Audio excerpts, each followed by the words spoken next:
15 अगस्त पर बदलते भारत की नई पहचान।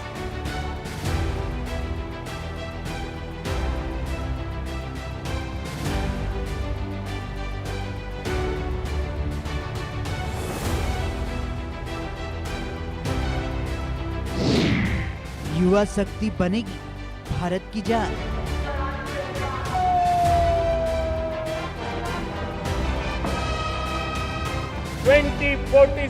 में हम विकसित भारत बना के रहेंगे। लाल किले से पीएम मोदी का संदेश खास।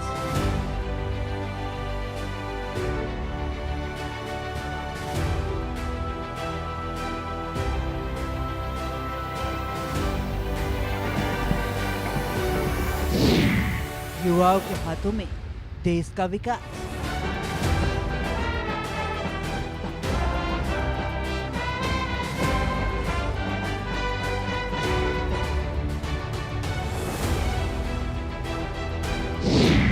बदलते भारत को युवा दिखाएंगे दिशा। नमस्कार, मैं हूं मनोज मनु। आप देख रहे हैं इंडिया न्यूज। आज हम बात करेंगे देश के युवाओं की। 15 अगस्त सिर्फ तिरंगे को सलाम करने का दिन नहीं, बल्कि उस भारत को देखने का दिन है जो हर साल एक नई पहचान बना रहा है। और इस बार लाल किले की प्राचीर से संदेश साफ था, भारत का भविष्य सिर्फ नीतियों से नहीं, बल्कि देश के युवाओं के हाथों से लिखा जाएगा। आज का भारत वो भारत नहीं है जो सिर्फ सपने देखता है।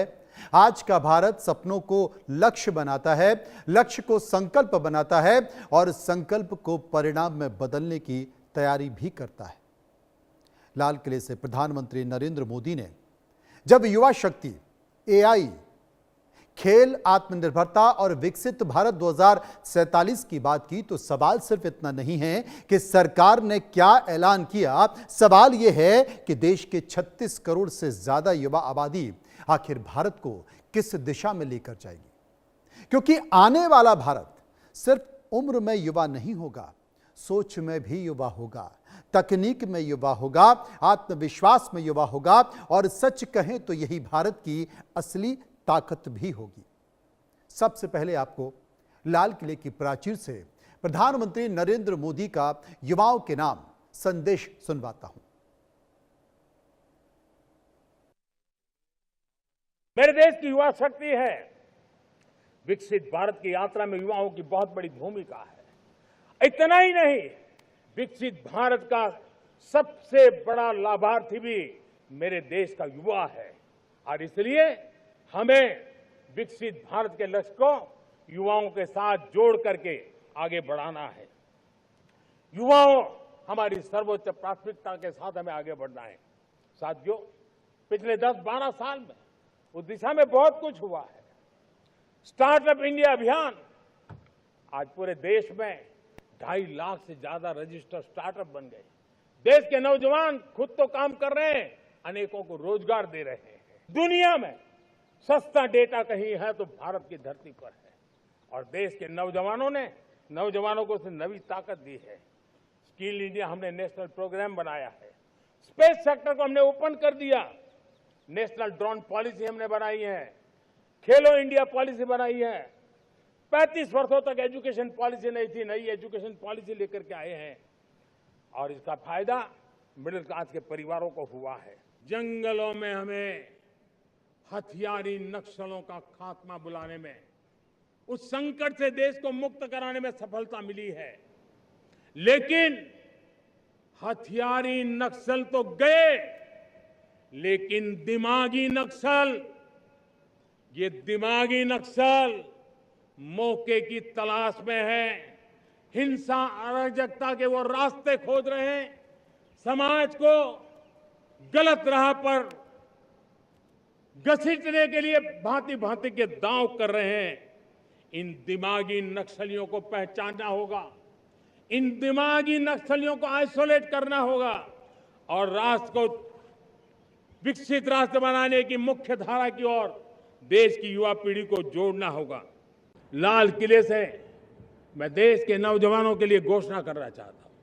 हमने तय किया है कि आने वाले 1 वर्ष में 1 करोड़ युवाओं को एआई स्किल के लिए ट्रेनिंग देने का हम काम करेंगे। तो ये तो था देश के प्रधानमंत्री नरेंद्र मोदी का युवाओं के नाम संदेश। लेकिन युवाओं के नाम संदेश की श्रृंखला यहीं पर खत्म नहीं होती है। देश के युवाओं के नाम आरएसएस के प्रमुख मोहन भागवत और मुख्यमंत्री, कई राज्यों के मुख्यमंत्रियों ने भी दिया उनके नाम संदेश। सुनिए।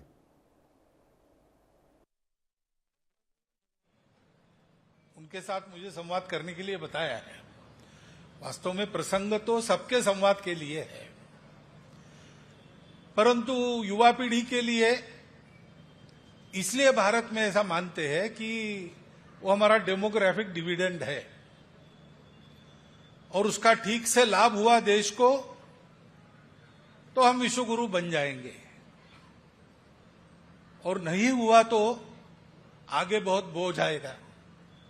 क्योंकि आज ये युवा पीढ़ी 30 साल के बाद पुरानी पीढ़ी बन जाएगी। पिछले 9 वर्ष में सुशासन के इस मॉडल का परिणाम है कि 50 लाख करोड़ रुपए से अधिक के निवेश के प्रस्ताव उत्तर प्रदेश को प्राप्त हुए हैं, जिनके माध्यम से 65 लाख से अधिक युवाओं को अपने ही जनपद और अपने ही क्षेत्र में, अपने ही प्रदेश में नौकरी और रोजगार की संभावनाएं आगे बढ़ी। पारदर्शी और समयबद्ध भर्ती प्रक्रिया के माध्यम से 9 वर्ष में 9 लाख से अधिक नौकरियां उत्तर प्रदेश के युवाओं को सरकारी क्षेत्र में मिली। प्रधानमंत्री नरेंद्र मोदी जी के विकसित भारत के लक्ष्य को हासिल करने के दिशा में दिल्ली देश का अग्रणी प्रदेश बने और दिल्ली की इस स्पेशल रिस्पॉन्सिबिलिटी को उठाएंगे हमारे दिल्ली के युवा। अमृत पीढ़ी है ये, भारत की अमृत पीढ़ी। आज का युवा बहुत ही अलग है। वह सवाल करता है, वो टेक्नोलॉजी को जानता है, दुनिया से कनेक्टेड है, mental health, climate change, gender equality, innovation, social justice जैसे मुद्दों पे वो सेंसिटिव भी है और अवेयर भी है। दिल्ली का युवा केवल नौकरी खोजने वाला नहीं है, दिल्ली का युवा नौकरी देने की क्षमता रखता है। वर्ष 2027 को हमने युवा वर्ष के रूप में मनाने का निर्णय किया है।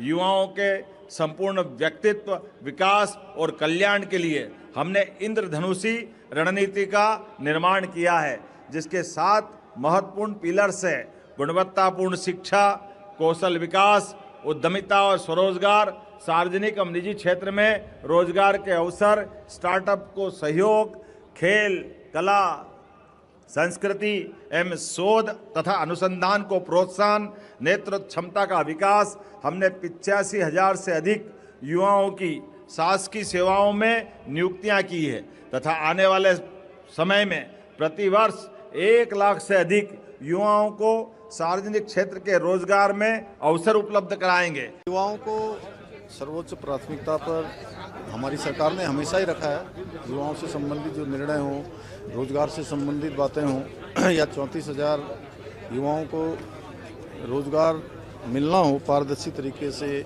बिना पर्ची और बिना खर्ची के, बिना किसी भ्रष्टाचार के, बिना किसी नकल के या सख्त नकल का कानून लागू करना, हमने हमेशा युवाओं को आगे बढ़ाने के लिए वो सब काम किए हैं जो राज्य के हित में ज़रूरी हैं। और इसी क्रम में युवाओं के भविष्य निर्माण के लिए रोजगार स्वरोजगार की दिशा में आगे बढ़ें, शिक्षण प्रशिक्षण हो और सभी पहलुओं को ध्यान में रखते हुए युवाओं के समग्र विकास के लिए एक युवा आयोग का गठन किया जाएगा। इसकी आज हमने घोषणा की है और जल्दी ही युवा आयोग इस पर युवाओं के समग्र विकास के लिए काम करेगा। लाल किले से प्रधानमंत्री नरेंद्र मोदी के भाषण में युवाओं के साथ विकसित भारत की भी बात कही और इस 15 अगस्त में क्या पहली बार हुआ ये भी जानते हैं। लाल किले पर पहली बार वंदे मातरम और फिर राष्ट्रगान हुआ। गायन के दौरान सभी सम्मान की सावधान की मुद्रा में खड़े रहे। छत्तीसगढ़ के बस्तर के 92 गांवों में पहली बार तिरंगा फहराया गया, इस बात का जिक्र किया गया। 33 गांव बीजापुर, 9 गांव नारायणपुर और 50 गांव सुकमा में तिरंगा फहराया गया। इसके साथ साथ इन इलाकों में पहले नक्सली 15 अगस्त पर काले और लाल झंडे फहराते थे। 80वें स्वतंत्रता दिवस पर प्रधानमंत्री मोदी ने 76 मिनट का भाषण दिया। भाषण में युवा और देश के भविष्य पर खास फोकस रहा। हथियार नक्सल चले गए लेकिन दिमागी नक्सल सक्रिय रहे, इस बात का भी जिक्र किया। ऐसे लोगों को पहचान कर अलग करने की जरूरत बताई गई। युवाओं को विकसित भारत के लक्ष्य से जोड़ने पर जोर दिया गया और युवा शक्ति को विकसित भारत की सबसे बड़ी ताकत बताया गया। भाषण का मुख्य उद्देश्य फोकस युवा, आत्मनिर्भर भारत और 2047 का लक्ष्य भी किया गया। तो कुल मिलाकर लाल किले की प्राचीर से जिन बातों का जिक्र किया वो मैंने आपको बताया। 5 बड़े ऐलान भी समझ लेते हैं कि 5 बड़े ऐलान कौन से रहे। एआई, आर्टिफिशियल इंटेलिजेंस स्किल्स, अगले 1 साल में 1 करोड़ युवाओं को एआई की ट्रेनिंग भी दी जाएगी, इस बात का जिक्र किया। फ्री ऑनलाइन कोचिंग की व्यवस्था की जाएगी। गरीब और मिडिल क्लास युवाओं को कई परीक्षाओं में फ्री ऑनलाइन कोचिंग दी जाएगी। स्पोर्ट्स टैलेंट हंट से 5 से 15 साल के बच्चों को खेल के लिए ट्रेनिंग दी जाएगी। सेमीकंडक्टर प्लांट, अगले 7 से 8 साल में 5 से नए सेमीकंडक्टर प्लांट शुरू करने का लक्ष्य रखा गया है। इसके साथ ही अगले 1 दशक में 5 नए न्यूक्लियर रिएक्टर शुरू करने का भी ऐलान किया गया है। ये कुछ ऐसे पॉइंट हैं जिनका जिक्र मैं कर रहा था, लेकिन इन सब के बीच जो खास बात है कि भारत में युवाओं की कितनी आबादी है उसको जान लेना भी जरूरी है, क्योंकि देश के प्रधानमंत्री हो या तमाम राज्यों के मुख्यमंत्री हो, हर कोई युवाओं की बात कर रहा है। इसके पहले भी बात होती थी लेकिन अब ज्यादा फोकस तरीके से उनकी बातें हो रही हैं। देश में करीब 36.7 करोड़ युवा हैं। देश की कुल आबादी में 27% आबादी युवाओं की है। हर 4 भारतीयों में करीब 1 युवा शामिल है और आर्टिफिशियल इंटेलिजेंस में भारत का टैलेंट पूल करीब 6 से 6.5 लाख है। देश में एक्टिव युवा डॉक्टर करीब 6 लाख हैं। आईटी टेक वर्कफोर्स में 32 लाख युवा हैं। प्रमुख संस्थानों जैसे कि इसरो या डीआरडीओ में 30% युवा हैं और ये अपने आप में बड़े संकेत हैं। लेकिन ऐसा क्या हुआ, ऐसा क्यों हुआ कि पूरे देश की, पूरे भारत की नजर युवा पीढ़ी पर बनी हुई है। पीढ़ी जन्म वर्ष को समझ लेते हैं। 2026 में लगभग उम्र भारत की आबादी में हिस्सा किसका होगा? ज़ेन अल्फा 2013 से 24 के बीच जो पैदा हुए हैं वो हैं। इसके साथ साथ तमाम बातों के बीच 2 से लेकर 13 वर्ष के युवा, ये अब 22 से 24%, 22 से 24 वर्ष कितनी आबादी है? कुल आबादी का 22 से 24% अगर है किसी का तो वो जेन जी का है। 1997 से लेके 12 तक इनका जो सन है, जो जन्म का, 24 से लेके 29 साल की आयु। अब 25 से लेकर देश की कुल आबादी में 25 से लेकर 26% तक आबादी का किसकी है? मिलेनियल्स। 1981 से लेकर 1996 में जिनका जन्म हुआ है, 30 से 45 साल उनकी आबादी है और देश की आबादी में 23% जेन एक्स यानी कि 1965 से लेकर और 1980 तक का। ये तमाम एक आंकड़ा मैंने पेश करने की कोशिश की है, एक आंकड़े के जरिए मैंने आपको बताने की कोशिश की है। इसके साथ चर्चा करेंगे, समझने की कोशिश करेंगे। मेरे साथ कुछ मेहमान मौजूद हैं, उनसे हम जानेंगे कि आखिर इस संकेत को, इस संदेश को कैसे देखते हैं। युवा भारत के लिए कितना जरूरी है, राजनेताओं के लिए कितना जरूरी है, राजनीतिक पार्टियों के लिए कितना जरूरी है, सरकार के लिए कितना जरूरी है, और अब देश की नीति निर्धारण में जो नीतियां बनने जा रही हैं उनमें युवाओं की कितनी भागीदारी होगी, युवाओं के नाम संदेश कितने होंगे। डॉक्टर कौशल कांत मिश्रा बीजेपी के प्रवक्ता मेरे साथ मौजूद होंगे, अजीत मेंदोला वरिष्ठ पत्रकार मेरे साथ होंगे, वैभव शर्मा लॉ स्टूडेंट मेरे साथ होंगे और अंश वत्स प्रवक्ता कांग्रेस मेरे साथ होंगे। तमाम तरह की बातों के बीच युवाओं की बात हो रही है। मैंने एक टेबल आपकी टीवी स्क्रीन पर बनाया है, इसके जरिए आप समझ सकते, वर्गीकरण करने की कोशिश की है कि ज़ेन अल्फा कौन है, ज़ेन जी, इससे पहले इन शब्दों का जिक्र नहीं होता है लेकिन अब युवाओं में भी वर्गीकरण हो रहा है। तो ज़ेन अल्फा की बात हो रही है, जेन जी की बात हो रही है, मिलेनियल्स की बात हो रही है, जेन एक्स की बात हो रही है। तो कुल मिलाकर देश की आबादी में कितने प्रतिशत कितनी भागीदारी है और वो भागीदारी कितना असर कर रहे हैं, क्योंकि जंतर मंतर से लेकर लाल किले तक जंतर मंतर में जो प्रदर्शन हुआ, वहां से लेकर लाल किले तक प्रधानमंत्री का जो संबोधन हुआ, उसमें युवाओं पर खास तरह की बातें की गई हैं। इसके पहले भी लाल किले की प्राचीर से जितने भी भाषण दिए जाते रहे हैं देश के प्रधानमंत्रियों के, उनमें भी युवाओं की बात होती है, लेकिन इस बार कुछ खास अंदाज है। डॉक्टर कौशल कांत मिश्रा मेरे साथ मौजूद हैं। कौशल कांत जी, मैं देख रहा हूं कि अब सरकारें, प्रधानमंत्री, मुख्यमंत्री, सरकार की नीतियां कहीं ना कहीं युवाओं के इर्द गिर्द घूम रही हैं। ज़ेन जी, ज़ेन अल्फा की बातें हो रही हैं। संघ प्रमुख मोहन भागवत को भी मैंने सुना, उनके शब्दों में भी, उनके वाक्यों में भी, उनके भाषणों में भी इस बात का जिक्र हो रहा है। आप कैसे मानते हैं कि भारत के लिए यह महत्वपूर्ण है, खासकर सरकारों के लिए भी? देखिए, पूरे विश्व में भारत सबसे ज्यादा युवा आबादी को रखता है। हम दुनिया के सबसे जवान देश हैं अगर हम नंबर की बात करते हैं। उनका वोटिंग परसेंट कितना है, वोट शेयर कितना है, वो भी आपको दिख रहा है। तो लोकतंत्र में तो जो देश की दिशा दशा को निर्धारित करेंगे वो युवा ही हैं। हम लोग भी कभी युवा थे, आगे चल के और नए युवा आएंगे। युवा हमेशा इंजन की तरह काम करते हैं। पर ये बहुत अच्छी बात है कि सभी हों, चाहे पक्ष हो चाहे विपक्ष हो, सब आज युवा के बारे में सोच रहे हैं। यानी कि भारत का भविष्य अब अच्छा होने वाला है। चाहे हमारी सरकार हो चाहे विपक्ष के लोग हों, सभी लोग किसी न किसी तरीके से आज युवा की बात कर रहे हैं और युवा ही हमारे देश का भविष्य है। तो मुझे लगता है कि ये एक शुभ संकेत है और हमें इसे उसी तरह से लेना चाहिए कि हम एक सही रास्ते पे हैं और देश का भविष्य क्या होगा ये युवाओं पर निर्भर करेगा। तो इसमें कुछ मतलब विशेष बात यह है कि उस चीज को एक्सेप्ट करते हुए हर जगह से सरकार उनको आगे बढ़ाने की कोशिश कर रही है, उनको ट्रेन करने की कोशिश कर रही है, उनको एजुकेशन में हेल्प करने की कोशिश कर रही है, उनकी समस्याओं को सुन करके उसके ऊपर पॉलिसी बनाने की कोशिश कर रही है। तो मुझे लगता है ये तो सभी के लिए अच्छी बात है। इसमें कोई पॉलिटिक्स जैसा क्या कहें कि इसमें कोई विरोध होना ही नहीं चाहिए।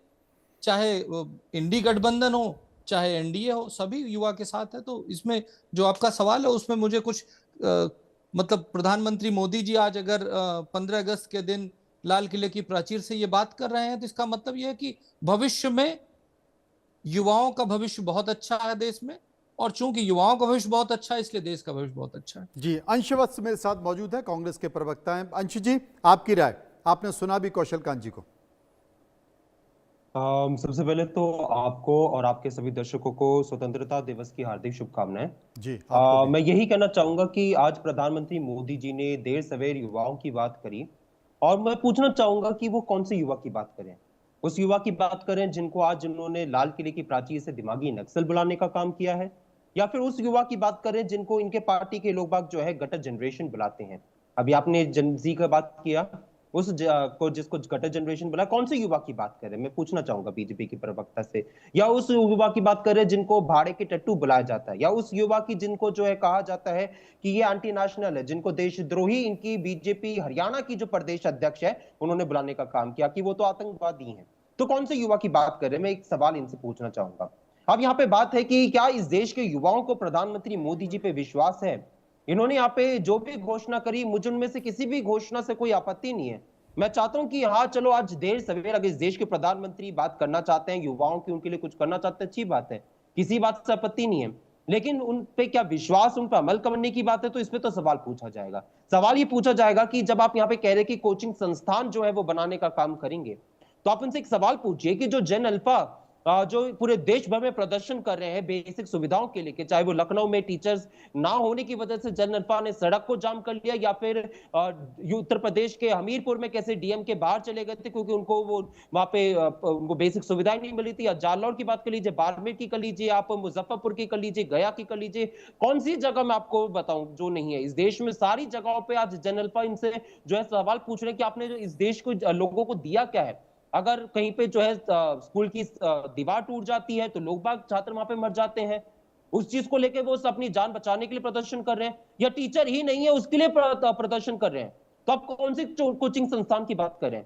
मध्य प्रदेश में ये सरकार का आंकड़ा कहता है कि वहां पे आप लगाएंगे तो वहां पे 1895 स्कूल ऐसे हैं जहां पे सरकारी टीचर्स नहीं है स्कूल में। सवाल यहाँ पे ये है कि 1 लाख स्कूल इस देश में ऐसे हैं जहां पे एक ही टीचर काम कर रही है पूरे स्कूल में। आप यहाँ पे कोचिंग संस्थान की बात करें तो इस देश के जो आंकड़े आपकी खुद की सरकार पार्लियामेंट में रख रही है या सीएजी सामने लेकर आ रही है, उन आंकड़ों को तो नहीं जुटलाया जा सकता है। आप यहाँ पे लाल किले की प्राचीर से कितने भी आप लोगों को जो है लुहावने सपने दिखाने का काम कर लीजिए, लेकिन जमीन पे आपने कितना उनको अमल करने का काम किया वो इस देश की जनता आपके आंकड़ों से देख रही है। आपकी कटनी और कड़ी में जो अंतर है। आपने यहाँ पे एक अपनी बाइट सुनाई थी, उस बाइट में प्रधानमंत्री मोदी जी कह रहे थे कि स्टार्टअप इंडिया के लेकर बात कर रहे थे कि स्टार्टअप इंडिया इस देश की नींव बनी है। अच्छी बात है, स्टार्टअप इंडिया इस देश की नींव बनी है, लेकिन कौन सी स्टार्टअप इंडिया? क्योंकि अगर मैं जहां तक जो सरकार के आंकड़े आ रहे हैं उसके मुताबिक 6 लाख एमएसएमईज जो है वो इस देश में पिछले 5 साल में बंद हुए हैं। तो कौन से आप यहाँ पे कह रहे हैं कि इस देश के युवाओं को अपने उद्धार किया है? कौन से युवाओं को उद्धार किया है कि अगर जो है 2 लाख करोड़ रुपए का जो निवेश है वो भारत से बाहर गया है तो लोगों के यहाँ पे जब निवेश नहीं हो रहा तो नौकरियों का सृजन कैसे होगा? नहीं, मुझे लगता है कि बहुत लंबी फहरिस्त हो जाएगी। मैं समझ गया, आपकी बातों को समझ गया। मेरे साथ वैभव शर्मा लॉ स्टूडेंट हैं, एक बार मैं उनके पास भी चलूंगा। वैभव, देश के प्रधानमंत्री अगर अपने भाषण में इस बात का जिक्र कर रहे हैं, मैं देख रहा हूं कि जो मुख्यमंत्री हैं, पहले भी युवाओं को लेकर संबोधन किया जाता था, लेकिन अब ज्यादा फोकस हो रहा है। तमाम राज्यों के मुख्यमंत्री ने अपने भाषणों में इस बात का जिक्र किया। संघ प्रमुख अब जेन ज़ी की बात कर रहे हैं, युवाओं की बात कर रहे हैं, लेकिन उन सब के बीच भी कुछ सवाल भी उठ रहे हैं, जिसमें अंश ने जिक्र किया, चाहे वो विचारधारा का हो, नक्सली सोच का हो, या मनन मिश्रा का ही उदाहरण सामने आया है। आप कैसे देखते हैं इस पूरे मामले को? सबसे पहले तो नमस्ते और बहुत बहुत शुभकामनाएं सभी के लिए। जी, आज आपको भी 15 अगस्त है उसके लिए। और जैसा कि अंश जी ने कहा और जैसा कि आपके जो सवाल हैं कि प्रधानमंत्री के जो भाषण आज दिया है उन्होंने लाल किले से, उसमें कुछ बहुत ही इम्पोर्टेंट और बहुत ज़रूरी उन्होंने बातें कही हैं जो कि पिछले 6 से 7 महीने में जो हमारे देश में हुआ। लाइक 2 महीने पहले जो हमारी ये 1 से 1.5 महीने पहले जो हमारी ये अनशन चला वामचुक जी का, उसके बेसिस पे जो नीट एस्पिरेंट्स थे उनके लिए जो फ्री ऑनलाइन कोचिंग की जो बात की है वो सराहनीय है। It's a welcome move by the state, by the prime minister, कि एक मार्जिनलाइज कम्युनिटी जो सेक्शन जो हमारे देश में है, जो पिछड़े और जो गरीब परिवार से जो बच्चे आते हैं, उनके लिए ऑनलाइन फ्री एजुकेशन अगर हम प्रोवाइड कर पाएँ तो ये बहुत वेलकमिंग मूव है। आई थिंक इस पर किसी को कोई आपत्ति नहीं होनी चाहिए। हाँ, अब वो ग्राउंड रियलिटी पे कितना आएगा ये देखने, ये भविष्य बताएगा। ठीक है। दूसरा, एआई के बाद जब हम बात करते हैं, एआई के बारे में जब हम देखते हैं, और जिसमें कि 1 करोड़ युवाओं के लिए अगले 1 साल में जो ट्रेनिंग की व्यवस्था कराने की प्रधानमंत्री मोदी जी ने जो बात की है वो भी बहुत ही अच्छी और बहुत सही मुझे लगी है। बाकी ग्राउंड रियलिटी पे जो सवाल अंश ने उठाए हैं बहुत वाजिब हैं कि पूरा स्कूल एक टीचर कैसे चला सकता है, और भी एमएसएमई को लेके कई सारे सवाल उठाए हैं जिस पे विचार किया जाना चाहिए। रही बात अर्बन नक्सल्स की और नक्सलाइट माइंडसेट की, तो प्रधानमंत्री जी ने ऐसा किसी युवा के लिए नहीं कहा गया कि युवा नक्सल्स हैं। उन्होंने कुछ लोगों के लिए कहा जिनकी मानसिकता ऐसी। फॉर एग्जांपल, हमने पिछले 1 साल में अभी देखा कि अल्फाला में जो घटना हुई, अगर हम उससे कनेक्ट करके अगर हम चीज़ों को देखें तो इसमें ये ऐसा बिल्कुल नहीं कहा जा सकता कि क्या कहते हैं, वो जो स्टूडेंट्स थे, जो मेडिकल स्टूडेंट्स थे, दे आर बडिंग डॉक्टर्स, जिन्होंने ये इतना घृणित एक टेररिस्ट अटैक, आत्मघाती हमला किया। तो उस तरीके के जो नक्सल माइंडसेट है, जो टेररिस्ट माइंडसेट है, उसकी कटाक्ष प्रधानमंत्री मोदी जी ने कहा, जो कि मुझे लगता है जो सही है। मेरे साथ मैं समझ गया, मेरे साथ अजीत मेंदोला है, एक बार मैं उनके पास भी चलूंगा। अजीत जी, मुझे लगता है कि आपने भी लाल किले में प्रधानमंत्री जी का भाषण सुना, तमाम राज्यों के मुख्यमंत्री के भाषण भी सुने होंगे, जिसमें युवाओं की शिक्षा की बात की गई है, आर्टिफिशियल इंटेलिजेंस की बात की गई है, युवाओं पर फोकस रहा है। लेकिन यह भी कड़वी सच्चाई है कि जो प्राथमिक शिक्षा है उसमें 100 बच्चे अगर पढ़ने जाते हैं, 100 बच्चे अगर उसमें पढ़ने जाते हैं तो 100 बच्चों में से केवल 27 बच्चे ही हैं। मैं देश की कड़वी सच्चाई बता रहा हूं कि 100 में से सिर्फ 27 बच्चे ही हैं जो सीनियर सेकेंडरी में पहुंच पा रहे हैं। मतलब यह है कि 73 बच्चे 12वीं से पहले ही पढ़ाई छोड़ रहे हैं। यह देश की शिक्षा की हकीकत बता रहा हूं, और मैं ये खुद नहीं बता रहा हूं, ये मेरा आंकड़ा नहीं है, यह देश की संसद की प्राक्कलन समिति की रिपोर्ट है, जिसमें इस बात का जिक्र किया गया है कि 12वीं से पहले ही 73 बच्चे पढ़ाई छोड़ दे रहे हैं। इनमें उनकी घर की परिस्थितियां, घर का बोझ या तमाम सारी चीजें, स्कूल का दूर होना, यह देश की सच्चाई बता रहा हूं मैं शिक्षा की। बातें कोई भी कितनी बड़ी बड़ी कर ले, लेकिन इन सब के बीच अजीत जी, जो युवाओं पे, क्योंकि अब से कुछ समय पहले तक हम देख रहे थे महिलाओं पर बहुत ज्यादा फोकस था। हर राजनीतिक पार्टी, चाहे वो उसका संकल्प पत्र हो, घोषणा पत्र हो, सरकारी योजनाओं में जिक्र हो, महिलाओं की बातें हो रही थी। लेकिन जंतर मंतर पर आंदोलन के बाद अब सरकारों का ध्यान युवाओं पर आ गया है, जेन जी पर आ गया है, जेन अल्फा पर आ गया है। कैसे देख रहे हैं आप? देखिए मनु जी, जो स्कूलों की स्थिति है, सरकारी स्कूलों की, बहुत चिंताजनक है। इससे इनकार नहीं किया जा सकता। हालात सुधारने की जरूरत है, क्योंकि सरकारी स्कूलों का बस एक नौकरी के लिए वो रह गया है। मैं एक जगह का वीडियो देख रहा था कि एक ही कमरे में 3-3 क्लास चल रही हैं। तो अगर जेन अल्फा को लेकर सरकार चिंतित है, वाकई कुछ करना चाहती है, तो स्कूलों की दशा दिशा सुधारनी पड़ेगी। इसमें कोई शक नहीं है। पहली बार एक सरकार, क्या पूरा एक जो जैन जी का ये आंदोलन कहें, जैसे जो भी हुआ, इसके लेकर सरकार का ध्यान गया है कि जो स्थिति है युवाओं की, बच्चों की, उसको सुधारा जाए। अगर सुधारती है सरकार तो बहुत अच्छा रहेगा। और मेरे विचार से कि अब ये आज प्रधानमंत्री मोदी जिस तरह से उन्होंने लाल किले की प्राचीर से बोला, देखिए युवाओं उनका फोकस होना ही था, क्योंकि अभी पिछले महीने जो कुछ घटा, आंदोलन हुआ, पार्लियामेंट में घुसने की कोशिश हुई, उसके बाद लाठीचार्ज हुआ और पार्लियामेंट नहीं चली, अपोजिशन ने पार्लियामेंट नहीं चलने दी। पहली बार सरकार कहीं बैकफुट पे, 12 साल में पहली बार सरकार बैकफुट पे दिखाई दी। और इसमें कोई शक नहीं है कि अपोजिशन ने ठीक ठाक घेराबंदी करी पार्लियामेंट के अंदर। लेकिन उसके बाद जो घटनाक्रम हुए पिछले 1-2 दिन में, वो एक अलग बहस का मुद्दा है। लेकिन हम आज अगर लाल किले के प्राचीर के भाषण की बात करें, यूथ पर बहुत फोकस करा। लेकिन आपने एक चीज नोट नहीं करी, आपने अभी महिलाओं का जिक्र करा। मैं अभी तक सुबह से यही मंथन में लगा हूं, प्रधानमंत्री मोदी ने महिला आरक्षण को लेकर अपोजिशन को जिस तरीके से नसीहत देने की कोशिश करी, अब आप ये बड़ा दिलचस्प है। अब दिलचस्प किस लिहाज से, महिला आरक्षण का कानून 2023 का तो इस देश में लागू हो चुका है। इस साल अप्रैल में लागू हो चुका है। इसका मतलब 2 मतलब है। अब मतलब यही है कि जो आने वाले 5 राज्यों के चुनाव हैं, महिला यूथ को तो रहेगा ही मुद्दा, लेकिन महिला आरक्षण एक मुद्दा बनेगा। उसमें बीजेपी की कोशिश होगी एक बार फिर से, जैसे अगर आपको याद हो, तमिलनाडु और बंगाल के चुनाव से पहले बजट सत्र का एक कार्यकाल और बढ़ा था, तीसरा सत्र था, जिसमें कि महिला परिसीमन बिल को लाया गया था, लेकिन वो बिल गिर गया, पारित नहीं हो पाया।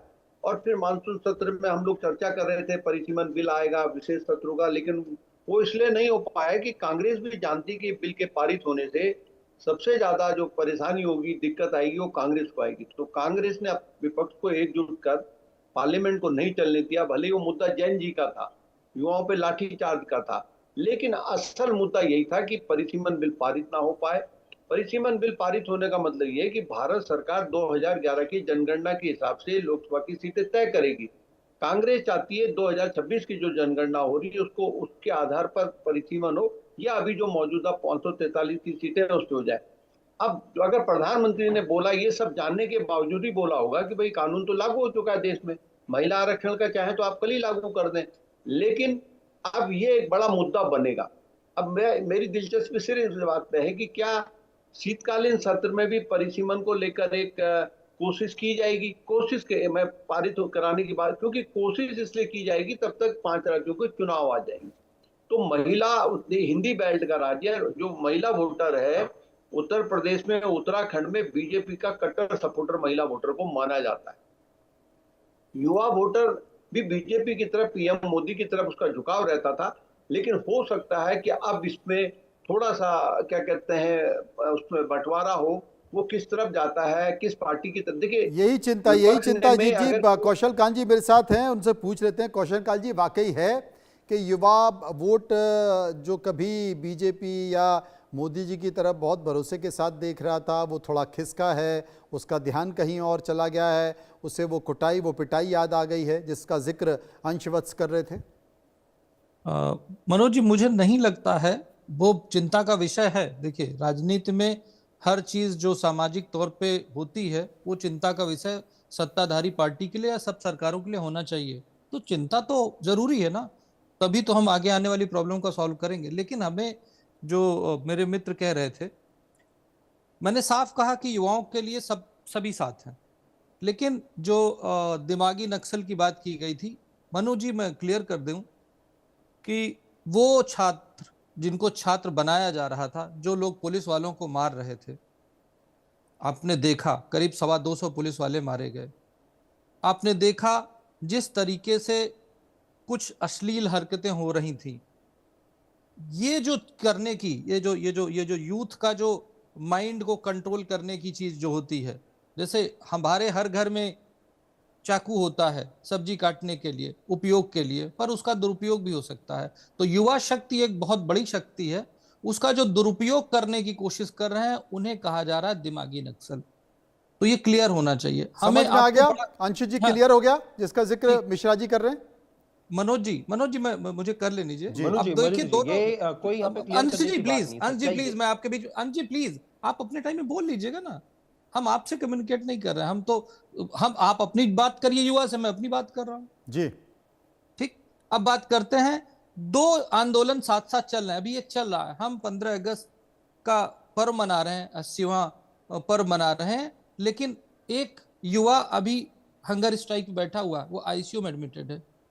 दोनों में फर्क देखिए, एक तरफ वो सारा नेटवर्क लगा हुआ था, क्योंकि वो आंदोलन जंतर मंतर पे चल रहा था, क्योंकि वो आंदोलन का फायदा एक विपक्ष के लोग उठा रहे थे। तो वो जो लोग थे, वो जो सोच थी कि आंदोलन को सरकार के खिलाफ इस्तेमाल करना, वो अर्बन नक्सल है, वो दिमागी नक्सल है। अभी आप ये बताइए, क्या वहां के जन अल्फा जन जी नहीं है जो छत्तीसगढ़ में, वो झारखंड में भी हंगर स्ट्राइक बैठे हैं? क्या वो युवा नहीं है देश के? क्या वो देश का भविष्य नहीं है? वहां पर भी लाठीचार्ज हुआ, वहां पर भी आंसू गैस के गोले चले, वहां पर भी 6 लेयर का बैरिकेड लगाया गया, काटीले तार लगाए गए, वहां पर भी रात में 3 से 4 बार लाठीचार्ज हुआ, वहां पर भी 300 से ज्यादा अननोन लोगों पे एफआईआर हुई है। क्लियर है मनोज जी? जी एकदम फैक्ट है सब कुछ। पर क्या वो पूरा देश का वो नेटवर्क जो यहां पे नजर आ रहा था, जिसके लिए हम आंदोलन जीवी का शब्द जवाब दे दीजिए अंश। वो सारे लोग क्यों नहीं नजर आ रहे? इसी को बोलते हैं अर्बन नक्सल या दिमागी नक्सल, कि सरकार को अस्थिर करना, यही काम होता है। नक्सलिज्म की डेफिनेशन क्या है? नक्सलिज्म की डेफिनेशन तो यही है ना। सुन लीजिए कौशल जी सुन लीजिए। देखिए, जब यहाँ पे ये कहते हैं अर्बन नक्सल की, और यहाँ पे इन्होंने बहुत अपना दर्द जो है झारखंड के छात्रों के लिए अपना बयां किया, अच्छी बात है, करना चाहिए, मैं ये नहीं कह रहा कि नहीं करना चाहिए। लेकिन क्या ये जो मैंने यहाँ पे शहर गिनाए, जो जन अल्फा के जहाँ पे वो प्रदर्शन कर रहे थे, उनके लिए एक संवेदना का शब्द क्या भारतीय जनता पार्टी के प्रवक्ता नहीं बोल सकते? क्या उनके वहां पे छात्रों के लिए एक दर्द नहीं बयां कर सकते? आपने अभी दूसरी बार जब उन्होंने बोला, एक शब्द उन्होंने उनके लिए नहीं बोला। अगर दर्द होता तो सबके लिए होता। दर्द होता तो आपको होता कि भाई उत्तराखंड में, उड़ीसा में, महाराष्ट्र में, हरियाणा में, गुजरात में, इतनी सारी जगहों पे पिछले 1 महीने में पेपर लीक हो चुके हैं, एक शब्द आपके लिए वहां पे नहीं निकला। झारखंड की चिंता होनी चाहिए, स्वाभाविक है, लेकिन जहां पे आपकी सरकार है, जहां पे आप रोक सकते हैं, जहां पे आप कार्रवाई कर सकते हैं, वहां कार्रवाई नहीं करेंगे। झारखंड में जाके राजनीति करनी है। इन्होंने कहा कि भाई झारखंड जंतर मंतर पे राजनीति कर रहा था विपक्ष। सवाल ये पूछेंगे कि अगर जंतर मंतर पे विपक्ष राजनीति कर रहा था, तो झारखंड में राजनीति कौन कर रहा है? क्या झारखंड में आप राजनीति नहीं कर रहे? मापदंड आपका अलग तो नहीं हो सकता? मापदंड तो आपका अलग नहीं हो सकता जब आप कह रहे कि झारखंड जंतर मंतर पे जो है वहां पे लोगों को भड़काया जा रहा था, वहां पे छात्र नहीं थे, वहां पे छात्रों के भेष में लोगों को भेजा गया। तो सवाल नहीं पूछा जाएगा कि जब ANI ने, PTI ने, तमाम न्यूज एजेंसियों ने दिखाया, तमाम मीडिया के चैनल जब झारखंड पे वहां पे प्रदर्शन में मौजूद थे, वहां पे खुद सुन लीजिए कौशल जी, एक सेकंड सुन लीजिए, वहां पे खुद सभी न्यूज चैनलों ने दिखाया कि झारखंड में वहां पे रविंद्र पासवान जो छात्र नेता थे, उन्होंने खुल के आके कहा कि यहाँ पे जो है एंटी सोशल एलिमेंट। हाँ तो ठीक है, जवाब ले लीजिए ना, क्योंकि लंबा होगा तो समय खत्म हो जाएगा। जवाब दे दीजिए जल्दी से। मतलब मनोज जी, मैं बड़ा साफ बता दूं, मैंने समझ गए कौशल कांत जी जवाब दे रहे हैं। हाँ बोलिए। 10 सेकंड नहीं मनोज जी, मैंने अपने अंश जी 10 सेकंड, कौशल जी ओनली 5 सेकंड्स। बोलिए। मुझे आप यहाँ पे कहिए कि आप झारखंड में विधानसभा परिसर के अंदर जाके बैठे हुए हैं और वहां पे जाके अब आप कह रहे हैं कि नहीं, हमें यहाँ से अब कोई नहीं उठाएगा, हम उठेंगे नहीं यहाँ से। आप क्या कह रहे हैं? आपका प्रदर्शन है, आपका जो है हो गया। अब जवाब सुनिए सर, बाहर तक आपको स्टॉप हो जाना अंश जी जवाब सुनिए। अरे बस जवाब ले लीजिए, जवाब ले लीजिए। हम 4 लोग यहाँ पर हैं मेरे अलावा। मैंने एक बार भी ये नहीं कहा था कि विपक्षी लोगों ने जो किया वो गलत है। कहीं कहा मैंने? नहीं कहा। विपक्ष का काम है। अरे आपकी पार्टी कहती है। अरे भाई मैं प्रवक्ता हूं, मैं अपनी पार्टी की बात रख रहा हूं। अब आप सुनिए। और मैं आप ही की पार्टी की बात कर रहा अरे हूं। भाई अंश जी प्लीज जवाब तो सुनिए ना, आपने पूछा तो क्लियर कट जवाब सुनिए। मनोज जी आपने देखा मैंने किसकी बात की थी? मैंने दिमागी नक्सल की बात की थी, जो चिंता का विषय है। आप देखिए ना, वो दिमागी नक्सल जो यहां पर पूरी तरह से एक्टिव था। मनु जी, ये या तो हम लोगों को भोला कमजोर समझते हैं या तो ये सही में this is wrong, this is wrong, पता ही नहीं है दिस इज रॉन्ग। अंश मैं आपसे बात नहीं कर रहा हूं, आपने अपनी बात कह ली ना, मुझे बोलने दीजिए ना।